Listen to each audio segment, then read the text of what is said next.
ప్రార్థన చేసుకొని ప్రారంభించుకుందాం.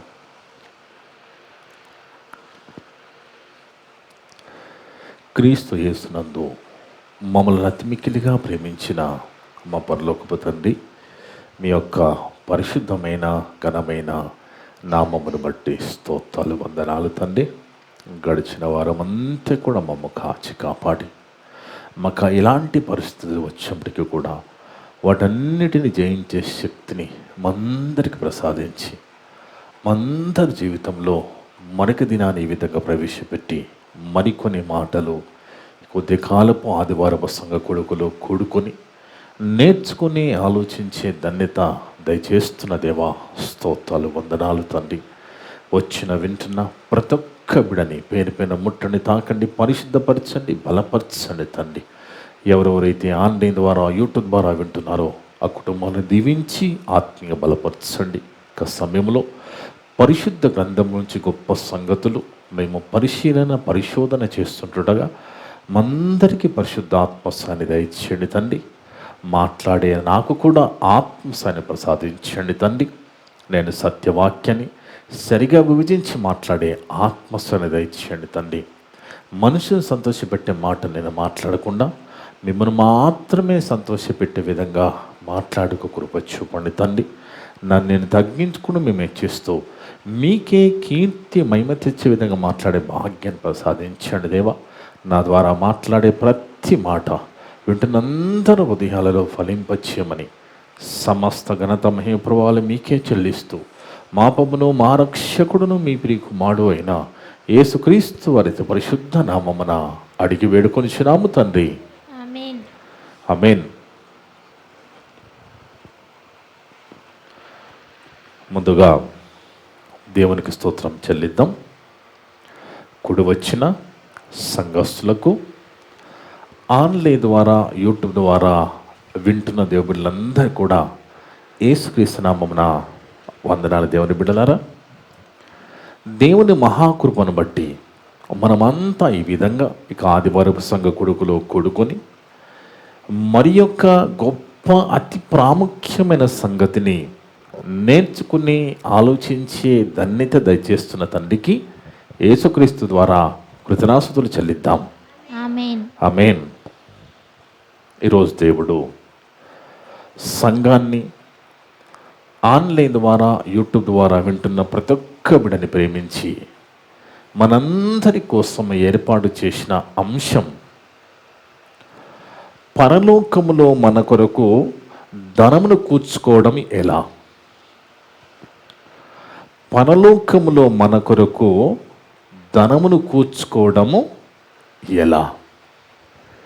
చూడండి దేవుని బిడ్డలారా, బైబిల్ను ఆలోచిస్తుంటుంటే చదువుతుంటే ఎన్నో విషయాలు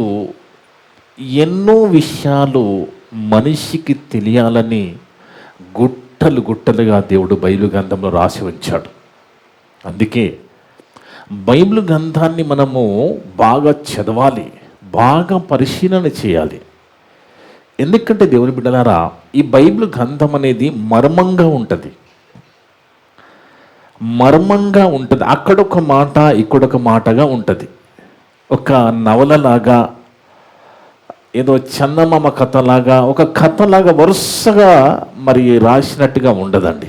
కథ అనేది అలాగ ఉంటుంది. కానీ బైబిల్లో మాటలు దేవుని మాటలు కనుక మనము ఆ మర్మంగా ఉన్న వాటిని ఒక్కొక్కటిగా చదువుకొని మనము పరిశీలన చేసుకుని బాగా నేర్చుకొని దాని ప్రకారంగా బ్రతకాలని దేవుడు ఆ విధంగా బైబిల్ గ్రంథంని రాయించి మన చేతిలో పెట్టాడు. దేవుని బిడ్డలారా, చూడండి, ఎంతోమంది సేవకులు, పెద్ద సేవకులు సేవ చేస్తూ ఉన్నారు. ఆ సేవ మంచిది కాదని నేను అనడం లేదు, కానీ సేవ చేయడం అంటే నాలుగు గోడల మధ్య చెప్పడం కాదని, అది బయటికి వెళ్ళి ప్రకటించాలని ప్రభువారు చెప్పారు. ఈ నాలుగు గోడల మధ్య చెప్పుకునేది మనం నేర్చుకోవడానికి, కానీ ప్రభువారు చెప్పింది బయటికి వెళ్ళి ప్రకటించమన్నాడు. ఎందుకంటే దేవుని బిడ్డలారా, దేవుడే అండి. దేవుడే. దేవుడు చాలా గొప్పవాడండి, కానీ చాలా చిన్నగా మాట్లాడుకుంటూ ఉన్నారు. వాస్తవానికి యేసు ప్రభువారు మరియమ్మకు కుమారుడు భూమి మీద ఉన్న 33 సంవత్సరాలు మాత్రమే, ఇప్పుడు కాదు. అర్థమైందా దేవుని బిడ్డలారా? యేసు ప్రభువారు ఎంత గొప్పవారంటే మరియమ్మకు కుమారుడుగా ఉన్నది 33 సంవత్సరాలు మాత్రమే. ఇప్పుడు మరియ తల్లికి, యోసేపు గారికి, నీకు, నాకు, అందరికీ దేవుడైన. అర్థముందా దేవుని బిడ్డలారా? ఇప్పుడైతే మన అందరికీ దేవుడు. అందుకే యేసు ప్రభువు అందరికీ ప్రభువు అని రాయబడి ఉంటుంది.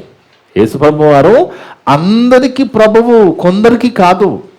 అందుకే భూమి మీద ఏదో పేదరికముగా తగ్గించుకుని బ్రతికాడు కాబట్టి దాన్ని బట్టి యేసు ప్రభుని చాలా చిన్నగా మాట్లాడుకుంటూ ఉంటారు. సేవకులు కూడా ప్రభు గురించి ఏదో చిన్నగా చెప్పి ఆశీర్వదించి పంపిస్తూ ఉంటారు సంఘంలో నుంచి.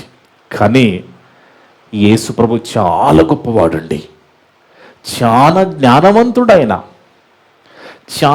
చాలా గొప్పవాడు. ఆయన జ్ఞానమును రాయబడి ఉంది బైబిల్లో. ఆయన జ్ఞానం. అందుకే దేవుని బిడ్డలారా, వాక్యాన్ని దేవుడు విత్తనముతో పోల్చాడండి. వాక్యాన్ని దేనితో పోల్చాడు? విత్తనముతో పోల్చాడు. మరి హృదయాన్ని దేనితో పోల్చాడు? హృదయాన్ని భూమితో పోల్చాడు, పొలముతో పోల్చాడు. అందుకే సేవకులు వాక్యాన్ని విత్తనానికి సిద్ధంగా ఉన్నా వినడానికి వస్తున్న వాళ్ళు చాలా జాగ్రత్తగా సిద్ధపడి రావాలి. ఎందుకంటే ఒక రైతు విత్తనం విత్తాలంటే ముందుగా పొలాన్ని చదును చేస్తాడు. కర్ర ముక్కలు, రాళ్ళు, రప్పలు అన్నీ తీసివేసి, ముళ్ళు ఏమన్నా ఉంటే తీసివేసి చదును చేసి అప్పుడు విత్తనం విత్తుతాడు కదా. అదే రీతిగా మీరు కూడా ఇక్కడికి వస్తున్నప్పుడు మీ హృదయాలలో ఉన్న ఆ యొక్క ముళ్ళ తుప్పలు, రాళ్ళు, రప్పలు ఇలాంటివన్నీ తీసుకొని వచ్చి ఇక్కడ కూర్చొని విత్తమని సేవకుని అడగాలి. అప్పుడే సేవకుడు విత్తుతున్న వాక్యమనే విత్తనము మీ హృదయములో నాటబడుతుంది. అది శక్తివంతంగా పనిచేస్తుంది దేవుని బిడ్డలారా. అందుకే ప్రభువారు అండి చాలా బాగా మాట్లాడతారండి. యేసు ప్రభువారు చాలా గొప్పగా మాట్లాడతారు. ఒకసారి బైబిల్లోకి వెళ్ళి చూస్తే మత్తయి సువార్త 6వ అధ్యాయము 19-20 వచనాలు జాగ్రత్తగా చదువుతూ ఆలోచిద్దాం. మత్తయి సువార్త 6వ అధ్యాయము 19-20 వచనాలు. భూమి మీద మీ కొరకు ధనమును కూర్చుకొనవద్దు. చూడండి దేవుని బిడ్డలారా, ప్రభువారు చెప్తున్న మాట ఎవరైనా వింటారండి? ఎవరికైనా ఈ మాట నచ్చుతుందా? అసలు వచ్చేది ధనం కోసం కదా ప్రభు దగ్గరికి. ప్రభువారు చెప్పిన మాట, భూమి మీద మీ కొరకు ధనమును కూర్చుకోవద్దన్నాడు. లోకం ఏమంటది? మన వాళ్ళు ఏమంటారు? అరే, అవయవాలు చక్కగా ఉన్నప్పుడే 4 రాళ్ళు వెనకేసుకోరా అంటుంది. అవునా కదా? మగవాడనేవాడు ఉద్యోగం చేయాలి. ఉద్యోగం పురుష లక్షణము. ఆడవాళ్ళ ఇంట్లో కూర్చోవాలి, మగవాళ్ళు ఉద్యోగం చేయాలని కొన్ని పెద్దలు పెట్టారు. అది అలాగే మనం పాటించుకుంటూ వస్తున్నాం. కానీ ఇక్కడ యేసు ప్రభు వారు చెప్పిన మాట విరుద్ధంగా ఉన్నది. మీ కొరకు భూమి మీద ధనమును కూర్చుకోవద్దని ప్రభు అంటే, లోకం ఏమంటుంది? మీ కొరకు ధనాన్ని కూర్చుకోమంటుంది. అంటే లోకము ఏమో కూర్చుకోమంటే ప్రభువారేమో పడేసుకోమంటున్నారు. అర్థముందో దేవుని బిడ్డలారా? పడేసుకోమంటున్న ప్రభు మాట నచ్చుతుందా మనకి? ఆలోచించండి. కానీ దేవుని బిడ్డలారా, ఆయనకి ఏంటండి? ఆయన దేవుడండి. ఆయన ఏదనుకున్నా వస్తుంది. ఆయన ఏదైనా చెప్పుతాడండి. మా కష్టాలు ఆయనకి ఏం తెలుసు అనుకుంటున్నారా? కానీ ఒక్కసారి యేసు ప్రభువారి నోట నుంచి ఏ మాట అయినా వచ్చిందంటే దాన్ని 10 సార్లు మనం ఆలోచించాలి. ప్రభువారు ఆ మాట అన్నారంటే 10 సార్లు మనం ఆలోచించాలి. ఎందుకంటే ప్రభువారు ఏదైనా చెప్పారంటే అది ఖచ్చితంగా మనకు ప్రయోజనకరంగా ఉంటుంది. అందుకే భూమి మీద మీ కొరకు ధనమును కూర్చుకోవద్దు అంటే, ధనం మనకు అవసరం కదా, మరి ధనం మనకు కావాలి కదా, మన కుటుంబ పోషణకి మన ఆహారానికి ధనం అవసరమే కదా. మరి ప్రభువారు మరి వద్దంటున్నారేంటి అంటే, వద్దనడం అంటే అసలు మొత్తాన్ని మనకు ధనం అవసరం లేదని కాదు ప్రభువారు చెప్పే మాట. కూర్చుకోవడం వేరు, సంపాదించుకోవడం వేరు. అర్థమున్న దేవుని బిడ్డలారా, కూర్చుకోవడం వేరు, మన అవసరాల కోసం సంపాదించుకోవడం వేరు. కూర్చుకోవడం అంటే తరతరాలు రాబో తరాలు కూర్చొని తిన్న తరగని ఆస్తులు కూర్చుకోవద్దు అంటున్నాడు. ఒక జవహర్లాల్ నెహ్రూ కుటుంబం లాగా, ఒక ముఖేష్ అంబానీ అదాని కుటుంబం లాగా అలా కూర్చుకోవద్దు అంటున్నాడు. అర్థమున్న దేవుడు, మనకు ధనం అవసరమే కానీ కూర్చుకోవద్దు అంటే, ఇక రాబోయే తరాలు ఎన్నో తరాలకు సరిపడా కూర్చుకోవద్దని ప్రభువారు చెబుతున్నారు. అందుకే మీ కొరకు భూమి మీద మీ కొరకు ధనమును భూమి మీద మీ కొరకు ధనమును కూర్చుకోవద్దంటే అర్థం ఏంటి? పడవేయాలంటున్నారు. మరి ఎక్కడ కూర్చుకోవాలి? మరి భూమి మీద మీ కొరకు ధనమును కూర్చుకోవద్దు. ఇక్కడ చిమ్మెటయు, ఒకవేళ ఇక్కడ మీరు కూర్చుకుంటే ఇక్కడ ఏం జరుగుతుందట? చిమ్మెటయు తుప్పును తినివేయును. తుప్పు తినివేస్తుందట. దొంగలు కన్నం వేసి దోచుకుంటారట. ఎక్కడ?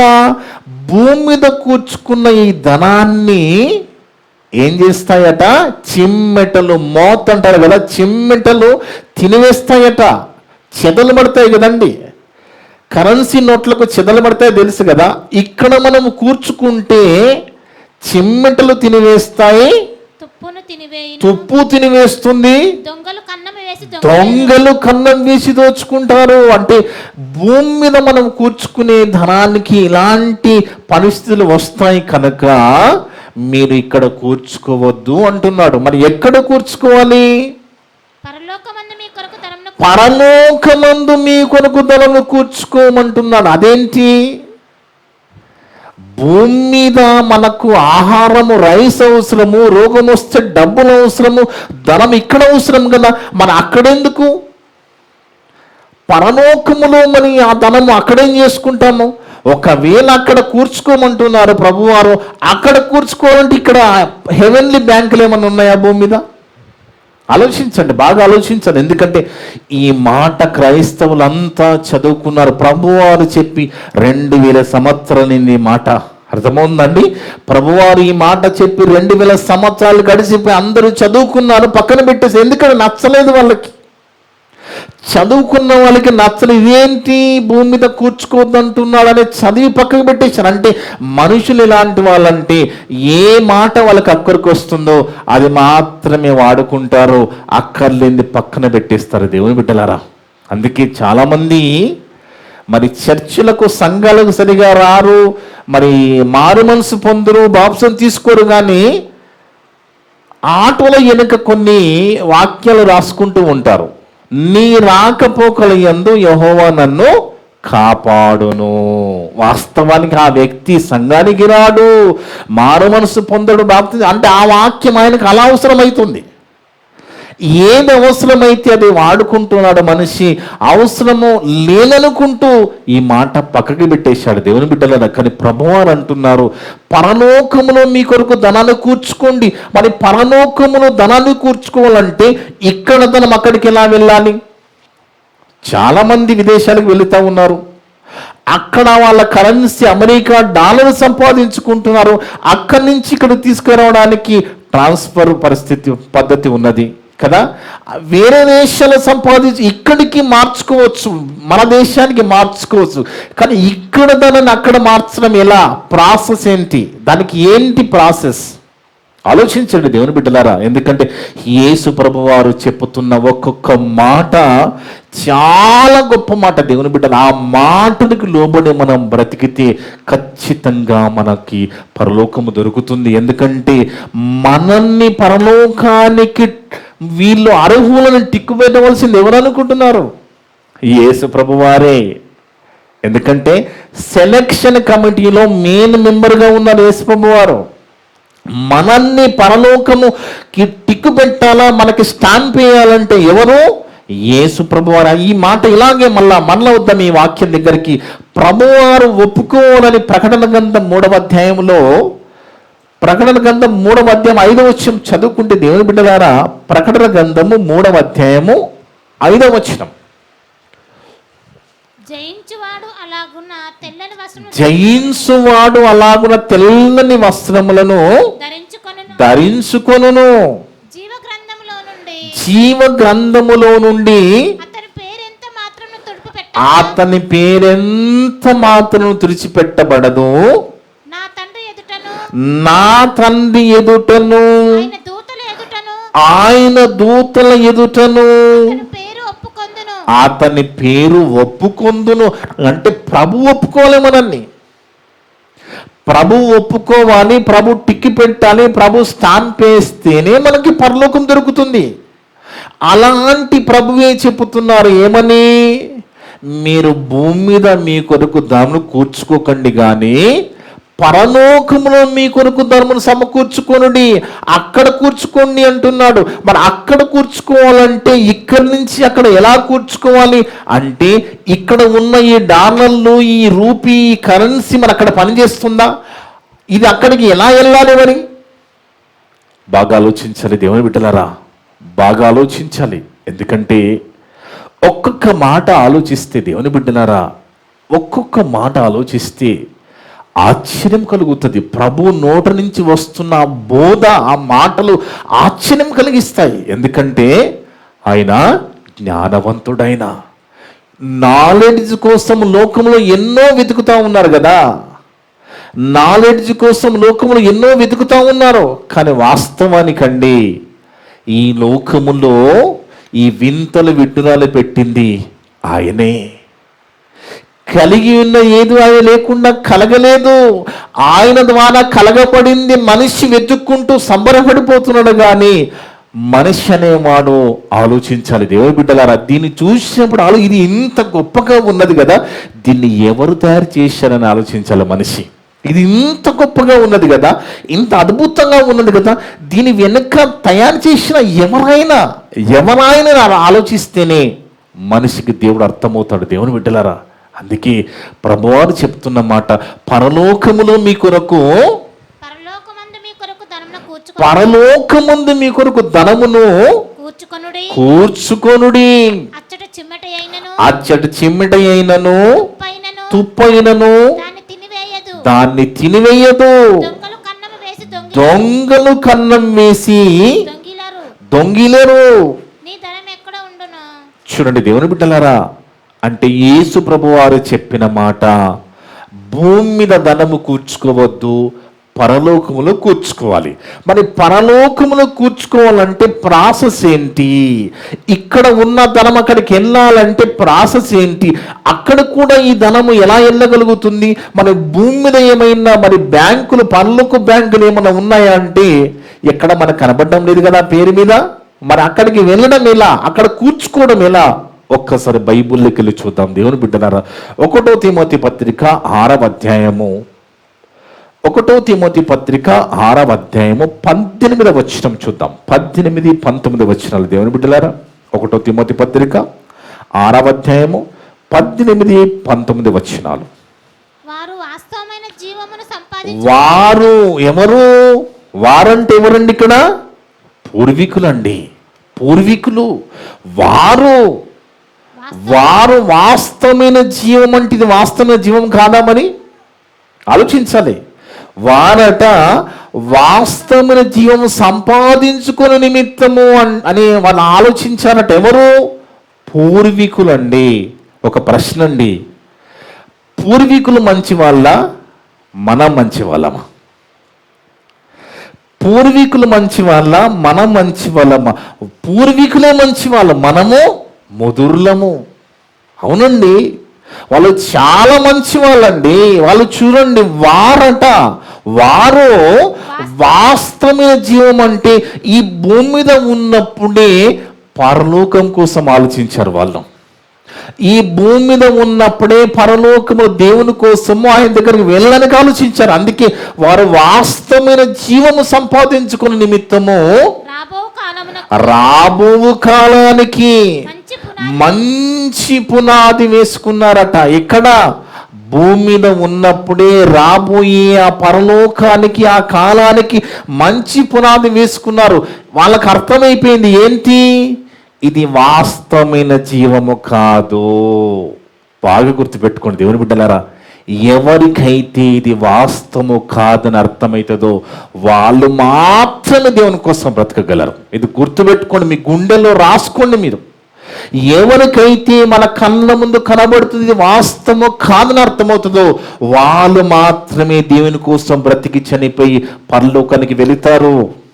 కానీ దేవుని బిడ్డలారా, ఇలాంటి మాటలు ఏమని సంఘాల్లో, ఇలాంటి జ్ఞానపు మాటలు సంఘంలో ఏడ వినబడుతున్నాయి? సంఘంలో ఇలాంటి మాటలు చెప్పుకునే సమయం ఉందా వాళ్ళకి? ఎంతసేపటికి పాటలు పాడి, ఎక్కువసేపు పాటలు పాడతారు, తక్కువసేపు వాక్యం చెప్పుకుంటారు.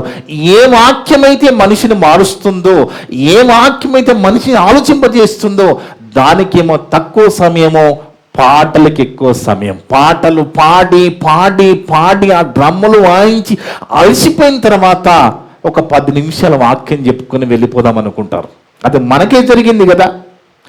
పరిచయ నిమిత్తము సుమారు 300 కిలోమీటర్ల విలేజ్ పరిచయకి మనం వెళ్ళినప్పుడు ఉదయం 5:30కి ఇక్కడ ప్రారంభమై సుమారు 10:30కి అక్కడ చేరి 12 గంటలకి ప్రేయర్ ప్రారంభమైంది. ఉపవాసం ఉన్నారు ఆ సంఘమంతా. సుమారు 300-400 మంది విశ్వాసులు ఉపవాసం ఉన్నారు.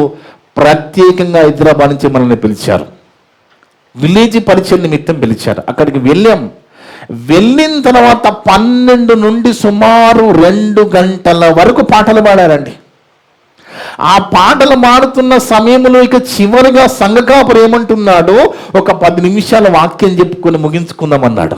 ఇమీడియట్గా నేను సీరియస్ అయిపోయి 10 నిమిషాల కోసం ఇంత దూరం రాలేదండి, కనీసమైన 1.5-2 గంటలు మాకు సమయం కావాలని నేను బలవంతంగా ఒప్పించి అక్కడ వాక్యం చెప్పే పరిస్థితి వచ్చింది. వాళ్ళంతా శ్రద్ధగా విన్నారు. ఉపవాసం ఉన్నప్పటికీ ఎంతో ఆతృతతో ఆసక్తి కలిగి విన్నారు. దేవుడు కార్యం చేశాడు. అంటే సంఘాలలో ఎలాంటి పరిస్థితి ఉంటుందంటే వాక్యానికి సమయం ఉండదు, పాటలకు ఎక్కువ సమయం ఉంటుంది, వాక్యానికి తక్కువ సమయం ఉంటుంది. మరి ఇలాంటి విషయాలు ఎలా తెలుస్తాయండి సంఘస్థులకు? ఇలాంటి విషయాలు ఎలా నేర్చుకుంటారు? అవి తెలిస్తే కదా సిద్ధపడతారు, అది తెలిస్తే సిద్ధపడతారు కదా. కానీ వీళ్ళు చూడండి ఎంత జ్ఞానవంతులు. వారు వాస్తవమైన జీవం అని ఎందుకంటున్నాడు అంటే, ఇప్పుడు నేను ఇక్కడ నిలబడుతున్నానండి, నేను మాట్లాడుతున్నాను, సడన్గా కుప్పకూలిపోయాను, చనిపోయాను అంటే ఇది వాస్తవమైంది కాదు. అర్థముందా దేవుని బిడ్డలారా? తోటకూర ఉన్నదండి, తోటకూర మీ పెరట్లో వేసుకున్నారు, పప్పు ఉడుకుతున్నది, అక్కనో అమ్మనో చెల్లో వెళ్ళి ఆ తోటకూర పీక్కుని వచ్చి దాన్ని తుంచి అందులో వేసింది. ఆ తోటకూర భూమిలో ఉన్నంత ఎంత బాగా ఉంటుందండి అది భూమిలో ఉన్నంతసేపు చాలా ఫ్రెష్గా నిగనిగలాడి ఉంటుంది. ఎప్పుడైతే అది బయటికి పీకుతామో ఇమీడియట్గా దాని రూపం మారి, అంటే అది వాస్తవము కాదది, అది వాస్తవము కాదు. అంటే మనకు కనబడే ఈ జీవము వాస్తవము కాదనేది మనకు అర్థం కావాలి. వాళ్ళకు అర్థమైంది కాబట్టే వారు వాస్తవమైన జీవము సంపాదించుకునే నిమిత్తము రాబో కాలానికి మంచి పునాది తమ కొరకు వేసుకున్నారట. వేసుకుని మేలు చేయవారును ఏంటట? యేసుప్రభు వారు చెప్పిన ధనము చూడండి. ఇక్కడ యేసుప్రభు వారు పరలోకములో కూర్చుకున్న ధనం ఇక్కడ. అంటే వాళ్ళకి ఏమర్థమైపోయిందంటే ఇది వాస్తవము కాదు, ఈ జీవం వాస్తవము కాదు, కాబట్టి దేవుడుల లోకం వెళ్ళాలా, అక్కడికి వెళ్ళాలంటే అక్కడ మాకు ధనము కావాలా, ఆ ధనం అక్కడ కూర్చుకోవాలంటే మేమేం చేయాలి? మేలు చేయాలి. అర్థముందా దేవుని బిడ్డలారా? మేలు చేయాలి. మేలు చేయవారును సత్క్రియలు అను ధనమును. అంటే చూడండి, పరలోకములో ఉండవలసిన ధనం ఏంటట? సత్క్రియలనే ధనం, క్రియలతో కూడిన ధనం అది. ఇక్కడ ఈ డాలర్లు అక్కడ పనిచేయవు, ఈ కరెన్సీ అక్కడ పనిచేయదు. అక్కడ చలామణిలో ఉన్న కరెన్సీ ఏంటి? సత్క్రియలనే ధనం. అంటే భూమి మీద విశ్వాసులుగా ఉన్నప్పుడు మనము మేలు చేయవారుగా ఉండాలి, ఇతరులను ప్రేమించేవారుగా, ఇతరులకి మరి సహాయం చేసేవారుగా, వాళ్ళ మీద కనికరము చూపేవారుగా, మరి దేవుని పని చేసేవారుగా, మన కష్టాన్ని దేవుని పని నిమిత్తము ఖర్చు పెట్టేవారుగా మనం ఉండాలి. ఎందుకంటే మనకు కావలసినది పరలోక ఆస్తి. దేవుని బిడ్డలారా, మనకి పరలోకములో అకౌంట్ ఉండాలి. అర్థముందా దేవుని బిడ్డలారా? ఉన్నదా మరి మీకు అకౌంట్ పరలోకములో? భూమి మీద అందరికీ అకౌంట్లు ఉన్నాయి. ఎస్బీఐలో ఉన్నది, యూనియన్ బ్యాంకులో ఉన్నది, హెచ్డిఎఫ్సిలో ఉన్నది, యాక్సిస్ బ్యాంకులో ఉన్నది, ఐసిఐసిలో ఉన్నది. మరి పరలోకములో అకౌంట్ ఉందా మనకి? అర్థముందా అండి? ఆ అకౌంట్లో కదా సత్క్రియలనే ధనం ఉండేది. అంటే మనందరికి కూడా పరలోకములో అకౌంట్ ఉండాలి. ఆ అకౌంట్లో ధనం ఉండాలి. ఖాళీ అకౌంట్ ఉండే ప్రయోజనం లేదు. ఎందుకంటే కేంద్ర ప్రభుత్వము జన్ధన్ అకౌంట్ అని కూడా ఓపెన్ చేశారు కదా. జన్ధన్ అకౌంట్ అనేది ఒక ఓపెన్ చేసినప్పుడు దాంట్లో ఎవరు ఒక్క రూపాయి వేయలేదండి, అలాగే వదిలేశారు. అలాంటి అకౌంట్ మనకు పనిచేయదు. అక్కడ పరలోకంలో ఉన్న మన అకౌంట్లో ధనము సమకూర్చబడాలి. అక్కడ సమకూర్చబడాలంటే ఇక్కడ మనం ఏం చేయాలి? మేలు చేసేవారుగా ఉండాలి, ఔదార్యము కలిగి ఉండాలి. మన ధనము ఇతరులను పాలించేవారుగా ఉండడం అంటే మనకు దేవుడిచ్చిన ధనాన్ని, మనం కష్టపడి సంపాదించుకున్న ధనాన్ని ఇతరుల కోసం ఖర్చు పెట్టే విధంగా, అది సేవ నిమిత్తము కూడా, దేవుని పని నిమిత్తం కూడా ఆ ధనాన్ని మనం ఖర్చు పెడితే అది పరలోకముల ఆస్తిగా దేవుడు సమకూరుస్తున్నాడు. అదే రాయించాడు. అది వాళ్ళకు అర్థమైంది. పూర్వీకులకు వాళ్ళు అంత జ్ఞానంగా ఆలోచించారు. వారు వాస్తవమైన జీవం సంపాదించుకునే నిమిత్తము రాబోకాలానికి మంచి పునాది వేసుకుంటూ మేలు చేయాలని అర్థమైపోయింది వాళ్ళకి. సత్క్రియలనే ధనము గలవారును ఔదార్యము గలవారును తమ ధనము ఇతరులను పాలించేవారుగా ఉండువారును. అంటే ఇక్కడ తిమోతి గారికి పౌలు గారు చెప్తున్నారు, సంఘానికి చెప్పమని చెప్తున్నారు. ఆ సంఘానికి చెప్పవలసిన ఈ మాటలు ఈ రోజు ఎన్ని సంఘాల్లో ఇలాంటి మాటలు వినబడుతున్నాయి? ఎంతమంది చెప్పుకుంటున్నారు?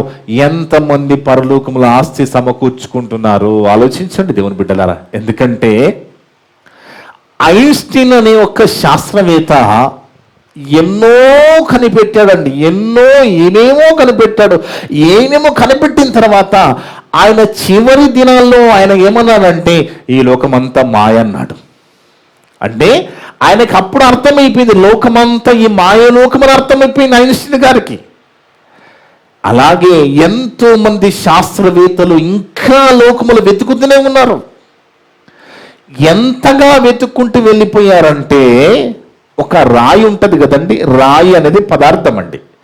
ఈ రాయిని పగలు కొడితే కొన్ని ముక్కలు అయిపోతుంది, అది అణువులుగా మారిపోతుంది కదా.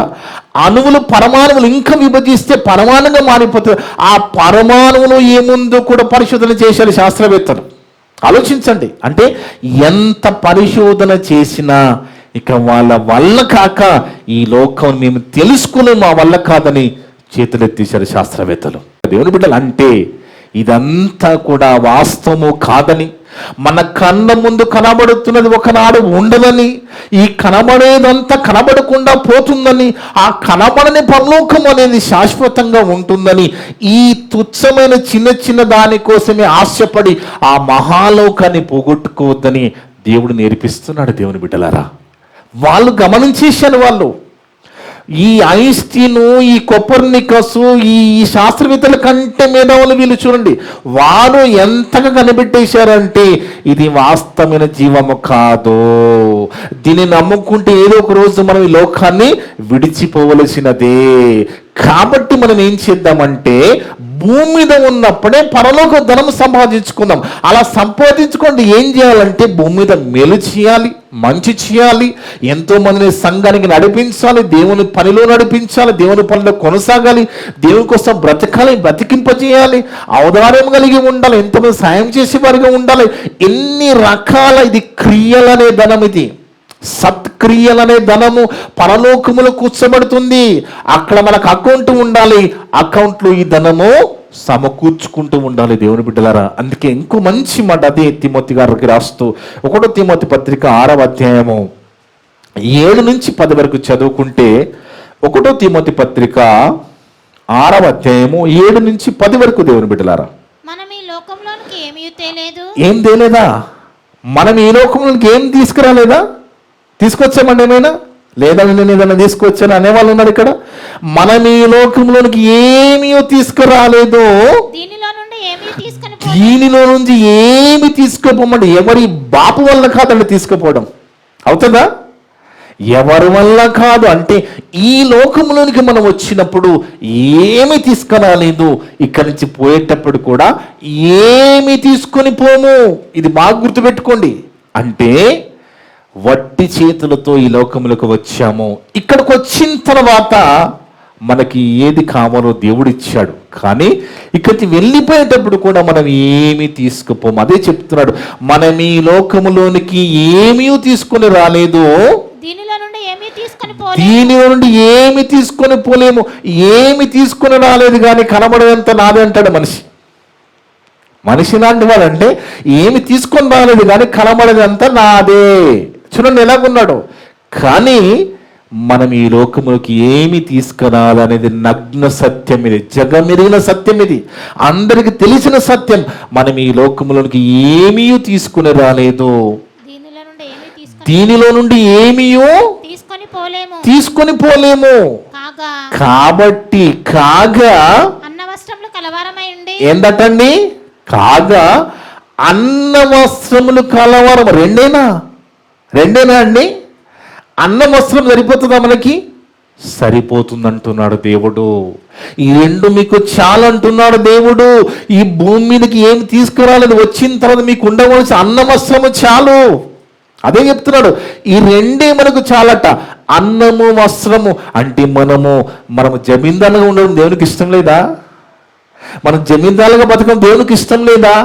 దేవునికి ఇష్టమే, కానీ దేవుడు నిజం చెప్పాలనుకున్నాడు, సత్యం చెప్పాలనుకున్నాడు. కాబట్టి ఈ 2 మన దగ్గర ఉంటేనే మనము బాగుంటాం. ఇక దీనికంటే ఏది ఎక్కువ ఉన్నా మనం కష్టాలు పాలండి. మీరు పరిశీలన చేసుకోండి.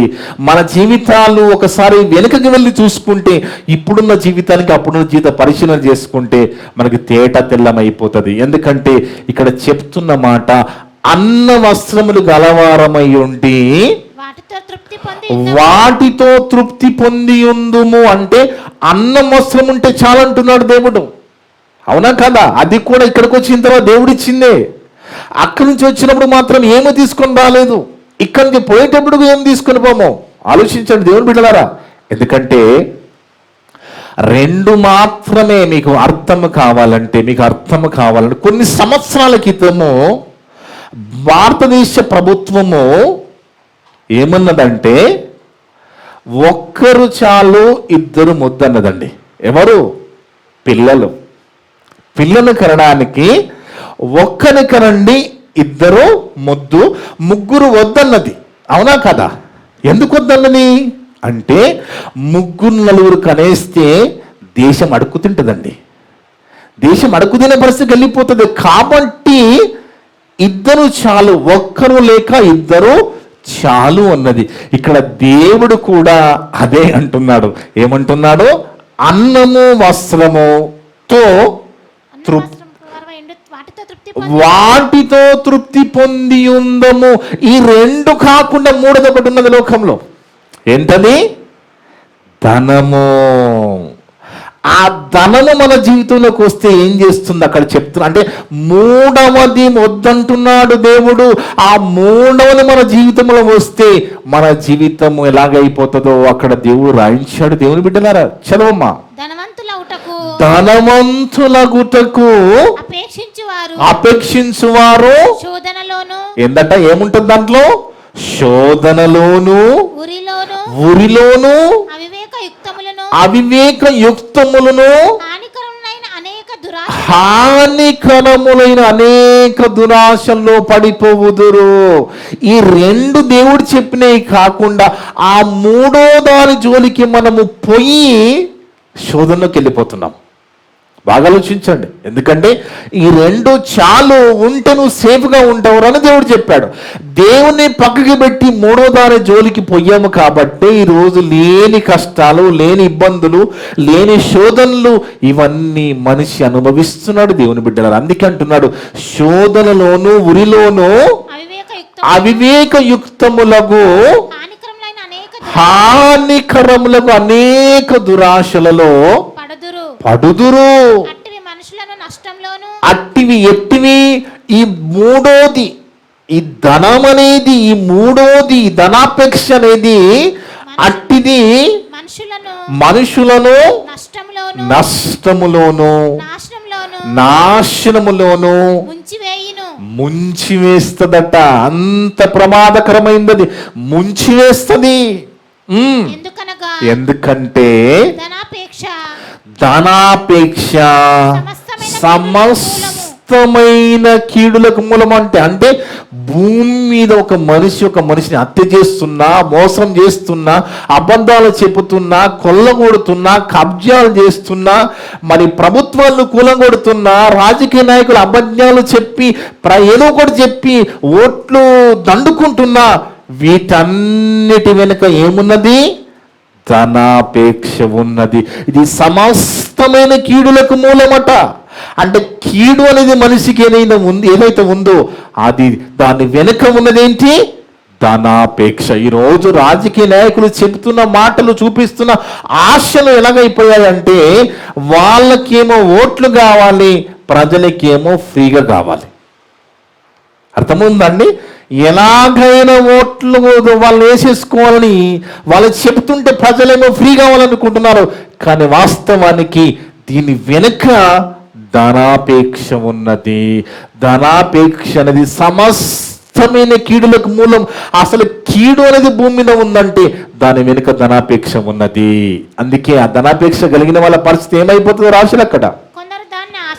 కొందరు ఆ ధనాన్ని ఆశించి ఈరోజు కొంతమంది పడుతున్న కష్టాన్ని మనం చూస్తున్నాం, ఇబ్బందులు చూస్తున్నాం. దాన్ని ఎంతగా అంటే ఇక వేల కోట్లు టెన్షన్లోకి వెళ్ళిపోయాడు మనిషి.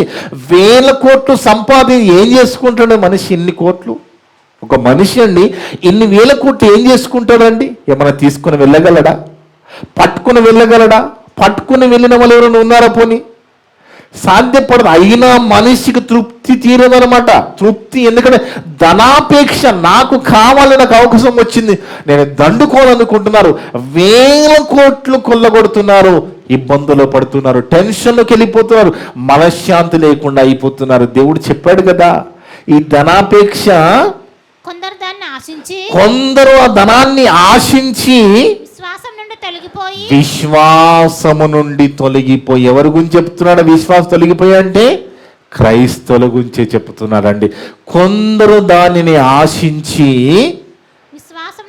విశ్వాసము నుండి తొలగిపోయి నానా బాధలలో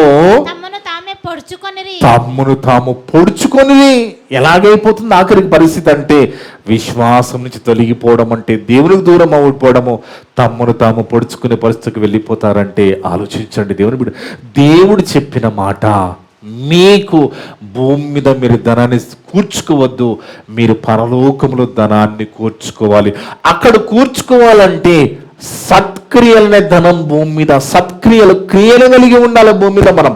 ఈ క్రియలు అనేటివి కూడా ఎలాంటి క్రియలు అంటే దేవుడు చెప్పిన క్రియలు, వాక్యానికి లోబడి వాక్యానుసారమైన క్రియలు మనము చేస్తూ, ఎంతో మందికి సహాయం చేస్తూ, మేలు చేస్తూ, ఇబ్బందులను పరామర్శిస్తూ, కష్టాల్లో ఉన్నప్పుడు మనం సహాయం చేస్తూ, మన ధనము ఇతరులు పాలిచివరగా ఉంటూ, ఔదార్యం కలిగి మేలు చేస్తూ సత్క్రియలు చేసినప్పుడు ఇవన్నీ దేవుడు అక్కడ రాసుకుంటున్నాడు. అర్థముందా దేవుని బిడ్డలారా? ఇవన్నీ ఏం చేస్తున్నాడు దేవుడు? అక్కడ రాసుకుంటున్నాడు దేవుని బిడ్డలారా. పరలోకములో మన అకౌంట్ మనకి పరలోకములో ఉంటే అక్కడ మన ధనం సమకూర్చబడుతుంది. కానీ మనం ఎలాంటి వాళ్ళం అంటే ఏదో చిన్నది చేసి పరలోకానికి పగ్గం వేసేసాం. మనం చిన్నది చేసి పరలోకానికి పగ్గం ఇస్తాడా? ఆ పరలోకం వెళ్ళాలంటే ఎన్ని జాగ్రత్తలు కలిగి మనం బతకాలి దేవుని బిడ్డలారా. ఎన్నో జాగ్రత్తలు కలిగి మనం బతకాలి, దేవుని మాటలు లోబడి బతకాలి. ఎందుకంటే అక్కడ దేవుడున్న లోకములో వీధులు బంగారంతో ఉంటాయట. వీధులే బంగారంతో ఉంటాయట. మరి ఇక్కడ బంగారము, ఇక్కడ అమ్మ దగ్గర ఉన్న బంగారము, నా అమ్మ బంగారము నాకంటది బిడ్డ, అవునా కదా? నా తల్లి బంగారము నాకు అంటది కూతురు. ఆ కూతురుకున్న బంగారము మళ్ళా కొన్ని సంవత్సరాల తర్వాత ఆమె పోయిన తర్వాత ఆమె కూతురు నా తల్లిది నాకంటది. ఇలా మారుకుంటూ బంగారం అక్కడనే ఉన్నది, కానీ చేతులు వెళ్ళిపోతున్నాయి. చూడండి, మారుతున్న చేతులు వెళ్ళిపోతున్నాయి, బంగారం అలాగే ఉంటుంది. అంటే మనుషుల దగ్గర నుంచి మారుతుంది తప్ప ఆ చేతులు వెళ్ళిపోతున్నాయి. నాకు ఒక 10 ఎకరాలు ఉందనుకోండి, ఈ 10 ఎకరాలు నాది అని నేను చెప్తాను, తర్వాత అది నా పిల్లలకి వెళుతుంది, వాళ్ళు మాది అని చెప్తారు, అది వాళ్ళ పిల్లలకి వెళుతుంది. భూమి ఎలాగే ఉంటుంది, నేను నా పిల్లలు అందరూ వదిలిపెట్టి వెళ్ళిపోతూ ఉంటారు, అవునా కాదా? మరి ఇన్ని వాస్తవాలు మనకు తెలిసినప్పుడు ఎంత జాగ్రత్తగా ఉండాలి, ఎంత జాగ్రత్త పడాలి దేవుని బిడ్డలారా. ఎందుకంటే ఇదంతా మాయలోకమని, ఇదంతా మాయని, ఇది వాస్తవ జీవము కాదని పూర్వీకులు కనిపెట్టేశారండి. ఆ కాలంలోనే వాళ్ళు ఎంత మంచివారో చూడండి, వాళ్ళకి తెలిసిపోయింది. కానీ మనకు కూడా తెలియకుండా సంఘాల్లో చెప్పబడం లేదు. కానీ మన సంఘంలో దేవుడు కృపచేత ఇలాంటి విషయాలు మనం చెప్పుకుంటున్నాము, జాగ్రత్త పడుతున్నాము. అందును బట్టి దేవునికి స్తోత్రం చెల్లిస్తున్నాను. అందుకే దేవుని బిడ్డలారా, ఆ పరలోకములో మనిషి నడిచే వీధులు ఏంటి? బంగారపు వీధులటండి. అక్కడ చీకటి ఉండదట, అక్కడ తాళాలు వేయరట, ఆకలి ఉండదట, దప్పిక ఉండదట. అలాంటి గొప్ప లోకాన్ని మిస్ అవుతాం. చూసుకోండి, అలాంటి గొప్ప లోకం మనం పొందుకోవాలంటే మనము పరలోకంలో ధనము సమకూర్చుకోవాలి. అందుకే ఆ పరలోకంలో ఎలాగ ఉంటుందో, అక్కడ వాతావరణం ఎలాగ ఉంటుందో, ఆ పరిస్థితులు ఎలాగ ఉంటాయో అలంకార రూపకంగా యోహాను గారు రాస్తున్నారు. ప్రకటన గ్రంథం 21వ అధ్యాయము 21 నుంచి 27 వరకు చదువుకుందాం. ప్రకటన గ్రంథము 21వ అధ్యాయము 21 నుండి 27 వరకు దేవుని బిడ్డలారా. దాని 12 గుమ్మములు 12 ముత్యములు, ఒక్కొక్క గుమ్మము ఒక్కొక్క ముత్యముతో కట్టబడి ఉన్నది. పట్టణపు రాజవీధి శుద్ధ సువర్ణమైన స్వచ్ఛమైన స్ఫటికమును పోలి ఉన్నదట. దానిలో ఏ దేవాలయమున కనపడలేదు. సర్వాధికారి అయిన దేవుడును ప్రభువును గొర్రె పిల్లయు దానికి దేవాలయమై ఉన్నారు. ఆ పట్టణములో ప్రకాశించుటకే సూర్యుడు లేడు, చంద్రుడు లేడు, అవసరం లేదట. అక్కడ ఆ పట్టణంలో ప్రకాశించుటకే సూర్యుడైనను చంద్రుడైనను దానికి అక్కర్లేదు. దేవుని మహిమయే దాన్ని ప్రకాశించుచున్నది, గొర్రె పిల్లయే దానికి దీపము. జనములు దాన్ని వెలుగునందు సంచరింతురు, భూరాజులు తమ మహిమను దానిలోనికి తీసుకుని వత్తురు. అక్కడ రాత్రి లేనందున దాని గుమ్మములు పగటి వేళ ఏ మాత్రమును వేయబడవు. అంటే రాత్రి లేదనే లైట్లు అవసరం లేదు, మళ్ళా లైట్ కూడా అక్కర్లేదు. అక్కడ రాత్రి లేనందున అక్కడ గుమ్మములు పగటి వేళ ఏమాత్రమును వేయబడవు. జనములు తమ మహిమను ఘనతను దానిలోనికి తీసుకుని వచ్చేదరు. గొర్రె పిల్ల యొక్క జీవగ్రంథమందు వ్రాయబడిన వారే దానిలో ప్రవేశింతురు గాని నిషిద్ధమైనది ఏదైనను అసహ్యమైన దానిని అబద్ధమైన దానిని జరిగించువాడైనను దానిలో ప్రవేశింపడు. దానిలో అక్కడ మనం ప్రవేశింపాలంటే మనకి ఏముండాలి? అక్కడ అకౌంట్ ఉండాలి. ఎక్కడ? భూమి మీద కాదు, అక్కడ అకౌంట్ ఉండాలి. ఆ అకౌంట్లో మనం ధనము సమకూర్చుకోవాలి. అక్కడ ఉన్న అకౌంట్లో సమకూర్చుకుంటున్న ధనాన్ని అక్కడ పోయిన తర్వాత ఉపయోగించుకోవడం కాదు, భూమి మీదనే ఉపయోగించుకోవచ్చు దాన్ని.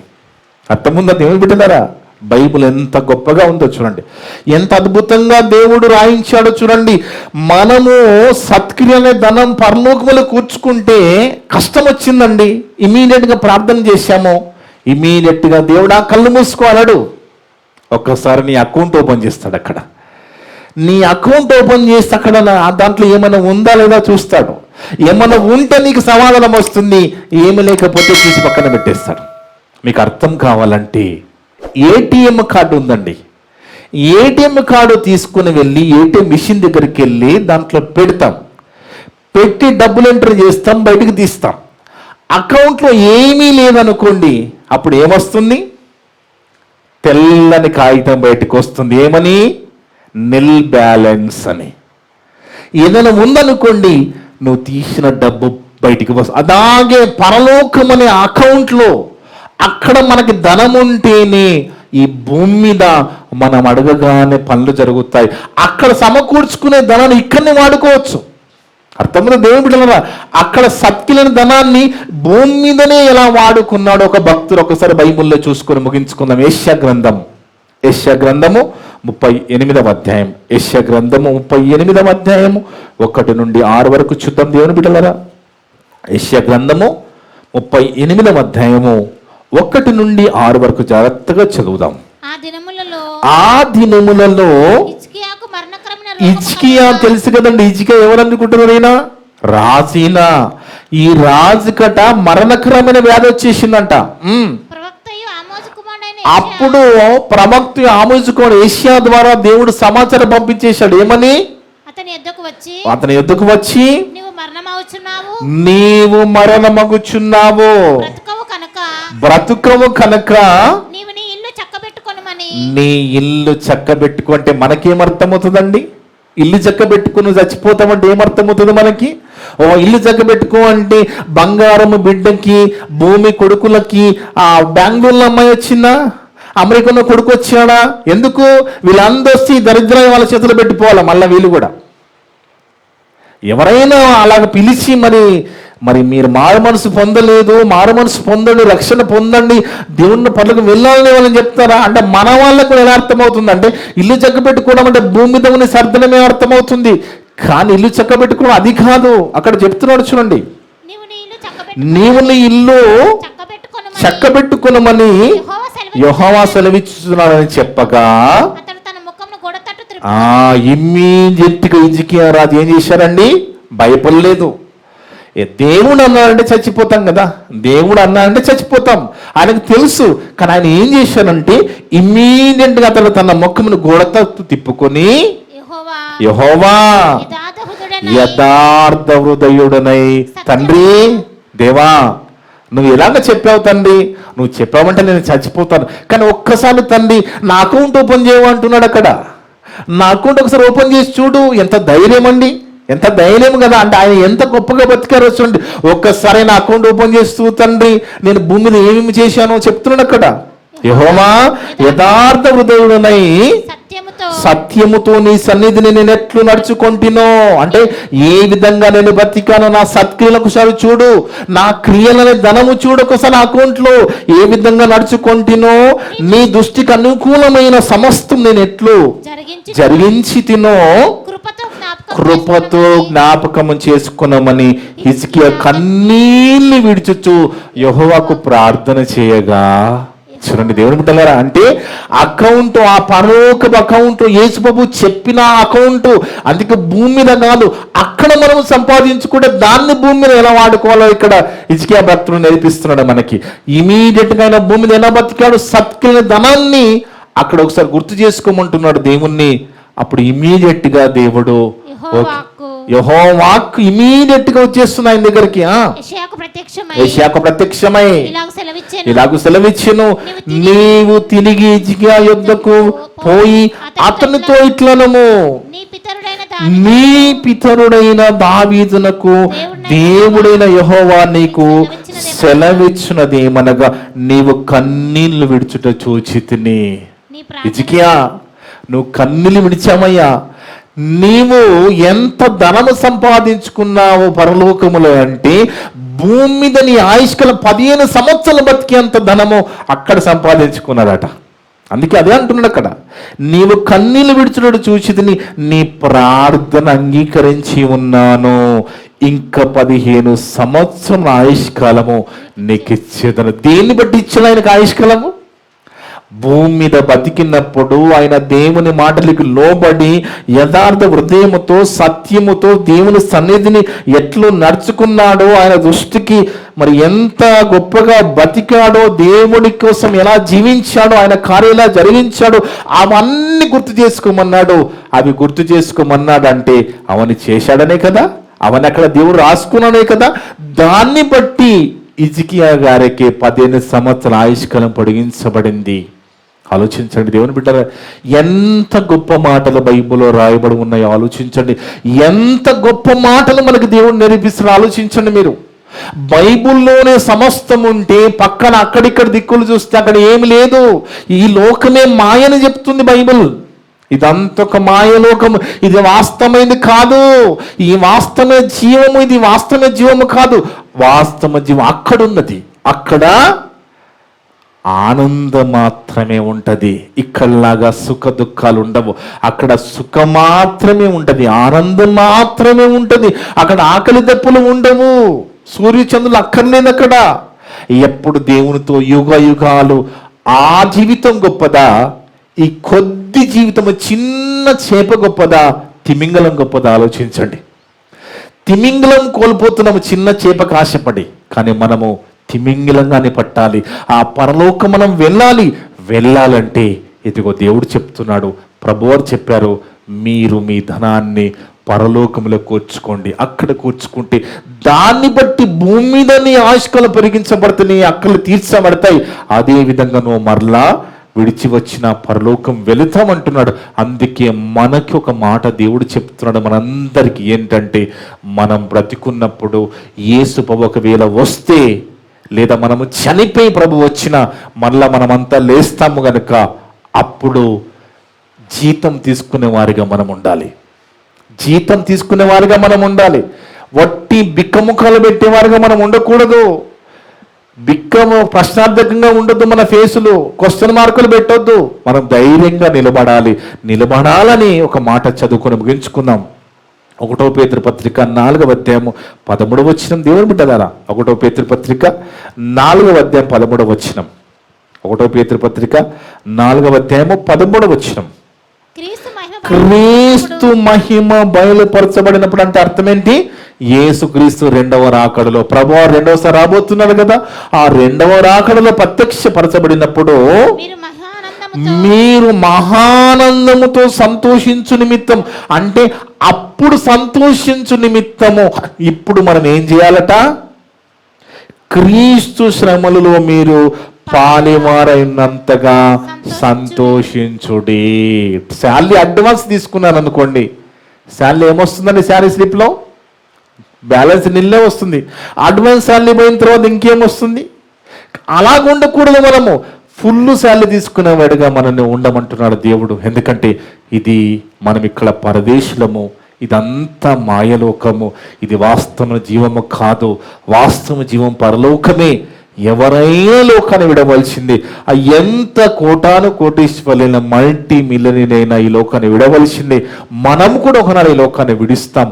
విడిచిన తర్వాత మన లెక్క చూసినప్పుడు, మన లెక్కని, ఆ బుక్కుని, ఆ పరలోక పుస్తకాన్ని తెరిచినప్పుడు మనము దేవుని దగ్గరికి వెళ్ళే విధంగా ఉన్నామా లేదా అనేది ఇప్పుడే చూసుకోవాలి. అందుకే దేవుని బిడ్డలారా, పరలోకములో మనకు ధనమును కూర్చుకోవడం ఎలా అనేది స్పష్టంగా దేవుడు మనందరితో మాట్లాడాడు.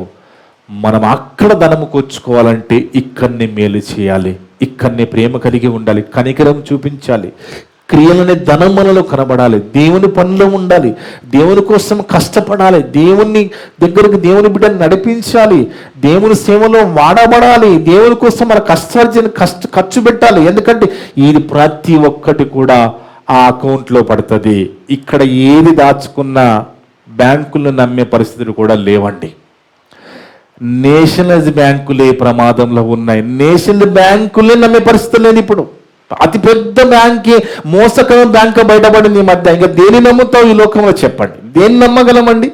ఇప్పుడు పెద్ద బ్యాంకు, ప్రభుత్వ బ్యాంకు అని నమ్మి దాంట్లో మొత్తం పెడితే అక్కడి దొంగలు ఉన్నారు. మరి దేని నమ్ముతాం? అందుకే ఇది వాస్తవ జీవం కాదన్నాడు దేవుడు. పూర్వీకులు వాళ్ళు కనిపెట్టించారు. మనకు కూడా అర్థం కావాలి. ఇది వాస్తవం కాదని మనకు అర్థమైతేనే మనం దేవుని కోసం బ్రతకగలుగుతాము, దేవుణ్ణి ఉండగలుగుతాం. అందుకే దేవుని బిడ్డలారా, మనమంతా కూడా జాగ్రత్త పడిపోదాం. గొప్ప మాటలు దేవుడు మనల్ని ప్రేమించి నేర్పించాడు. కాబట్టి ఇక మీదట మనము ఆ పరలోకమనే ధనము కోసమే మనము అకౌంట్ ఒకవేళ మీకు లేకపోతే ఇమీడియట్గా ఓపెన్ చేసుకోండి. ఓపెన్ చేసుకొని అక్కడ నిల్ బ్యాలెన్స్ పెట్టకండి, అక్కడ జమ చేసుకోండి. ఎందుకంటే దాన్ని బట్టే నీకైనా నాకైనా దేవుడు పరలోకం ఇచ్చేది. మనము ఎండ్ ఆఫ్ ద డే మన కన్ను మూసినా ప్రభు వచ్చినా మనము ఖచ్చితంగా దేవుని దగ్గరికి వెళ్ళాలి. అందుకోసమే ప్రభు దగ్గరికి వచ్చాం. అందుకోసమే ప్రభు మన కోసం ప్రాణం పెట్టాడు. మనము నరకం పాలు కావడానికి ప్రభు ప్రాణం పెట్టలేదండి. ఆ ప్రభు మన దేవుడు యేసు ప్రభు వారు ఆ రక్తం చిందించింది, ఆ అవమానాలు పడ్డది, అన్ని హింసలు పడ్డది, సిలువనెక్కింది, ఆ బలియాంగం బలైపోయింది. ఎందుకు అనుకుంటున్నారు? మనందరినీ కూడా పరలోక వారసులుగా చేయుటకు. అందుకు తెస్సలోనిక ఒక మాట ఉంటుంది, చివరిగా చూద్దాం. 1వ తెస్సలోనిక పత్రిక 5వ అధ్యాయము, 1వ తెస్సలోనిక పత్రిక 5వ అధ్యాయము 9వ వచనం. మనము ఎందుకు ప్రభు దగ్గరికి వచ్చాము, మన కోసం ప్రభు ఎందుకు ప్రాణత్యాగం చేశాడో అక్కడ చెప్తున్నాడు. ఎందుకనగా 1వ తెస్సలోనిక పత్రిక 5వ అధ్యాయము 9వ వచనం. ఎందుకనగా మన ప్రభువే యేసుక్రీస్తు ద్వారా రక్షణ పొందుటకే దేవుడు మనల్ని నియమించిన కానీ ఉగ్రత పాలగుటకు నియమింపలేదు. మనం నియమింపబడింది రక్షణ పొందడానికి, రక్షణ కాపాడుకోవడానికి, ఆ రక్షణ ద్వారా యేసుప్రభు ద్వారా మళ్ళా దేవుడి లోకాన్ని చేయడానికి తప్ప ఉగ్రత పాలవడానికి మనల్ని నియమించలేదు. మనం అలా నియమింపబడలేదు, అలా నియమింపబడకూడదు. అందుకే దేవుని బిడ్డలారా, జాగ్రత్త పడిపోదాం, కళ్ళు తెరుచుకుందాం. ఎందుకంటే మనకున్న మారు మనసు, మనకున్న క్రియలు, మనకున్న ప్రార్థన జీవితము ఇదంతా కూడా పరలోకపు ధనంగా అక్కడ సమకూర్చబడి దాన్ని బట్టి దేవుడు రేపు మనందరికీ పరలోకం ఇవ్వబోతున్నాడు. కాబట్టి ఇప్పుడు వరకు నా ద్వారా మాట్లాడిన ప్రతి మాట విన్న మీ అందరి హృదయాలలో, చెప్పిన నా హృదయంలో దేవుడు సమృద్ధిగా ఫలింపజేయును గాక. ఆమేన్. ప్రార్థన చేసుకుందాం. మమ్మలను మిక్కిలిగా ప్రేమించిన మా పరలోకపు తండ్రి, మీ యొక్క పరిశుద్ధమైన ఘనమైన నామమును బట్టి స్తోత్రాలు, వందనాలు తండ్రి. గొప్ప దేవుడవునైనా గొప్ప మాట ఇదేనన్న అందరితో మాట్లాడే విధానం బట్టి స్తోత్రాలు, వందనాలు. మా ప్రభువారు ఏదైనా మాట చెప్పారంటే అది 10 సార్లు మేము ఆలోచిస్తే ఖచ్చితంగా అది మా ప్రయోజనం కొరకు మా ప్రభువారు చెప్పారనేది ఈరోజు స్పష్టంగా మాకు అర్థమైంది నాయన. మా ప్రభువు నోటి నుంచి ఏ మాట వెలువడినా ఆ మాటకు లోబడే ధన్యతను మా అందరికి ప్రసాదించండి. భూమి మీద మా కొరకు ధనము కూర్చుకోవద్దు, కానీ పరలోకంలో ధనము కూర్చుకొని మా ప్రభు మాటకి లోబడి ఆ విధంగా మరి సత్క్రియలనే ధనం మేము పరలోకంలో కూర్చుకుంటాం నాయన. శక్తిని దయచేయండి. ఎక్కడ కూడా మోసపోకుండా ధనాపేక్షని ఆ యొక్క మాట కూడా మా జీవితంలో అవకాశం ఇవ్వకుండా మేము అన్న వస్త్రమును కలిగి వాటికంటే మూడోది ఏది ఎక్కువ ఉన్నది మాకు ప్రమాదకరమైన ఆ రెండిటికంటే మూడోది పెరగొద్దని, అది వస్తే మా జీవితము మీకు దూరం అవుతుందని ఎన్నో మాటల ద్వారా మాతో మాట్లాడే విధానాన్ని బట్టి స్తోత్రాలు, వందనాలు. ఇప్పటివరకు నా ద్వారా మాట్లాడిన ప్రతి మాట విన్న సంఘస్థులందరూ హృదయాలలో, ఆన్లైన్ ద్వారా యూట్యూబ్ ద్వారా వింటున్న అందరూ హృదయాలలో ఫలింపచేయండి తండ్రి. మేమంతా కూడా కేవలం వాక్యము చదివి విని వదిలిపెట్టి మమ్మల్ని మేము మోసపరుచుకోకుండా విన్న మాటల ప్రకారంగా జీవించే ధన్యత దయచేయమని సమస్త ఘనత మహేప్రభావాలు మీకే చెల్లిస్తూ మా ప్రభును మా రక్షకుడును మీ ప్రియకుమారుడు అయిన యేసుక్రీస్తు వారి పరిశుద్ధ నామమున అడిగి వేడుకొనిచున్నాము తండ్రి. ఆమేన్. మీ అందరికీ వందనాలు.